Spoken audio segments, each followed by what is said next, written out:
તો નાઉ સ્ટાર્ટ વેના કૌભાંડમાં પણ મોટો ખુલાસો થયો। કૌભાંડીની 2 મહિના પહેલા સીઆઈડી ક્રાઇમે પૂછપરછ કર્યાનો ખુલાસો થયો છે।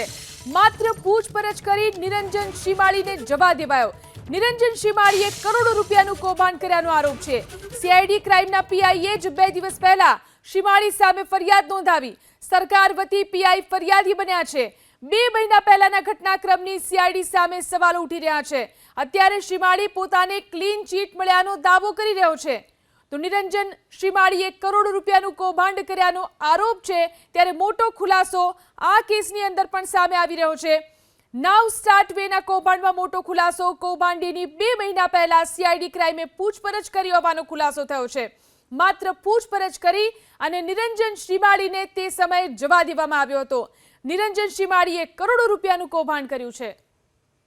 1 महीने से सभी का पेमेंट अटका हुआ है।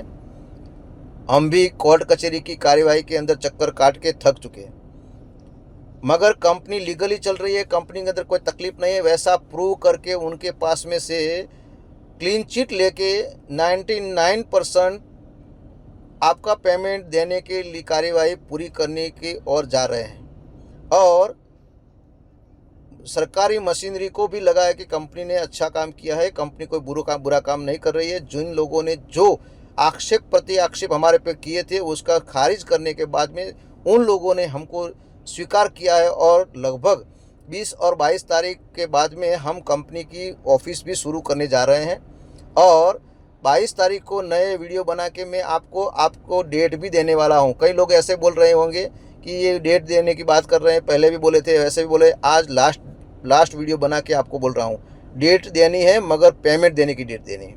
कई लोग ऐसे हैं हमारी कंपनी के अंदर छोटा मोटा इन्वेस्टमेंट किया है और दूसरी कंपनी के अंदर बड़ा काम कर रहे हैं, तो ऐसी कंपनी को बदनाम करने के लिए सभी लोगों को बुला रहे हैं। आप सब लोग हमारे साथ में आ जाइए, आप हमारे साथ में जुड़िए। और આ વિશે વધુ જાણકારી મેળવી અમારા સંવાદદાતા હિરેન રાજગુરુ આપણી સાથે જોડાયા છે। હિરેન, 2 મહિના પહેલા નિરંજન શ્રીમાળી સામે શું કાર્યવાહી કરવામાં આવી હતી? શું તેમને ક્લીન ચીટ આપવામાં આવી હતી?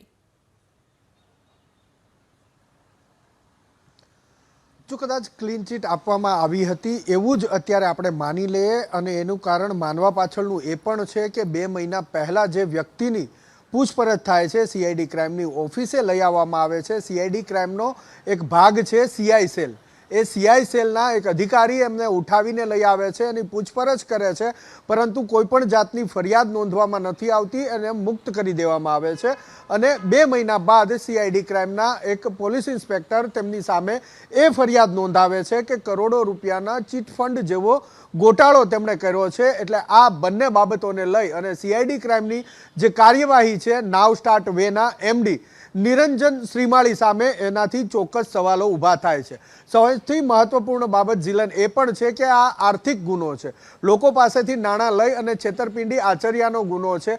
જો 2 મહિના પહેલાં તમે એની પૂછપરછ કરો છો અને જે તે સમયે તેમની સામે કોઈ પણ પ્રકારની કાર્યવાહી ન કરતા તેને છોડી દેવામાં આવે છે, સંભવતઃ એણે નાણાં જ્યાં રોક્યા છે ત્યાંથી તે હેરફેર કરી શકે છે અને પૂરેપૂરી શક્યતા છે એ દરમિયાન 2 મહિના પછી જ્યારે તમે એને ફરિયાદ નોંધો છો અને હજુ સુધી તેની ધરપકડ નથી થતી, એટલે સ્વાભાવિક રીતે શંકા ઉપજાવે।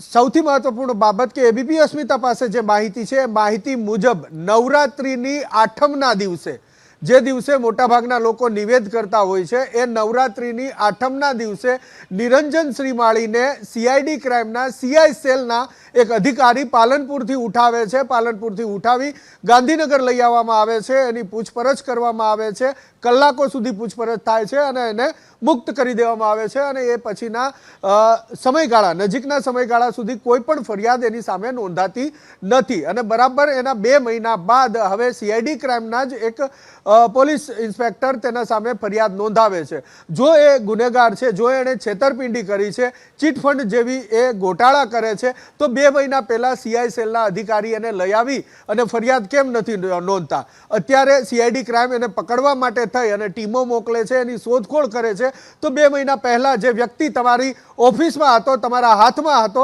ત્યારે તમે એની ધરપકડ નથી કરતા અને એને મુક્ત કરી દો છો અને 2 મહિના પછી તમને ખબર પડે છે કે ના આ જ સ્કીમની અંદર, આ જ કંપનીની અંદર એણે આટલો ગોટાળો કર્યો છે, લોકોના કરોડો રૂપિયાનું કરી નાખ્યું છે. 2 મહિનામાં તમને આ જ્ઞાન થાય છે, તમે ફરિયાદ નોંધો છો અને હવે તમે એને શોધવા નીકળો છો. 2 મહિના પહેલા જ્યારે CI સેલના હાથમાં આ વ્યક્તિ આવ્યો હતો એની તમામ ડિટેલ આવી હતી, જે પ્રમાણે એ કહી રહ્યો છે વિડીયોની અંદર કે સરકારી મશીનરીને વિશ્વાસ અપાયો છે, ક્લીન ચીટ મેળવી છે. આનાથી તો વધારે લોકો એના વિશ્વાસમાં આવે, એના જાસામાં આવે અને વધારે લોકો કદાચ ભરાયા હશે. જો 2 મહિના પહેલા આ કાર્યવાહી થઈ હોત તો અત્યારે એને શોધવા માટે ટીમો ન મોકલવી પડી હોત, કારણ કે ત્યારથી એની ઓફિસે તાળું લાગેલું છે. એ હકીકત છે. એબીપી અસ્મિતા એની ઓફિસે પણ જઈ આવ્યું છે. નિરંજન શ્રીમાળી અત્યારે CID ક્રાઇમને મળતો નથી, શોધી રહી છે ટીમો એને. 2 મહિના પહેલા એ હાથમાં હતો, CI સેલના હાથમાં હતો. CI સેલે પૂછપરછ કરી જવા દીધો. 2 મહિના બાદ એક PI એના સામે કરોડો રૂપિયાના ગોટાળાની ફરિયાદ નોંધાવે છે. આ બંને ઘટનાક્રમ CID ક્રાઇમની કાર્યવાહી ઉપર ચોક્કસથી